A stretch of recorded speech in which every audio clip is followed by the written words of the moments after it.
जय माता दी। कैसे हो आप लोग। आज मैं एक विवाह की गीत लेके आई हूँ, आप लोग सुनिएगा। पसंद आएगी तो हमारे चैनल को भी लाइक सब्सक्राइब कर दीजिएगा। तो चलो सुनाती हूँ। जय माता दी।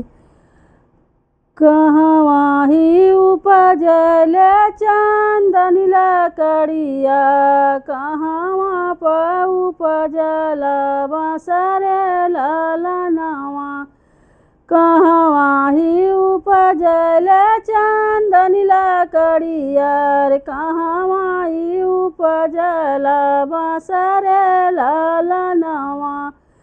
कहवा ही जनमैली सीता रानियावा, कहवा जनम भगवान रे ललनवा। अरे कहवा जनम भगवान रे ललनवा। बन बीच उपजल चंदन लकड़िया, कोठी बीच उपजल बसर ललनवा। अरे कोठी बीच उपजल बसर ललनवा। जनक घर जनमैली सीता रानियावा, दशरथ घर जन्मै भगवान रे ललनवा। अरे दशरथ घर जन्मै भगवान रे ललनवा।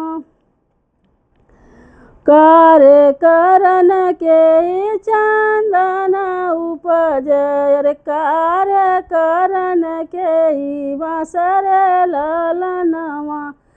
कार्य करन के सीता रानियावा, कार्य करन श्री राम रे ललनवा।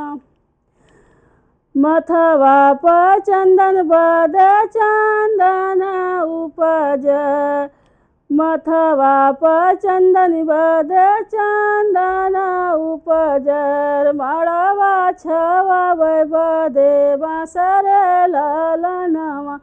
अरे मड़वा गड़ब बदे बसर ललनवा।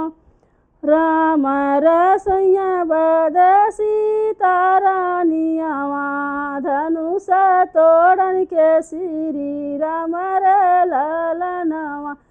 अरे जग कल्याण बदे राम रे ललनवा। जय माता।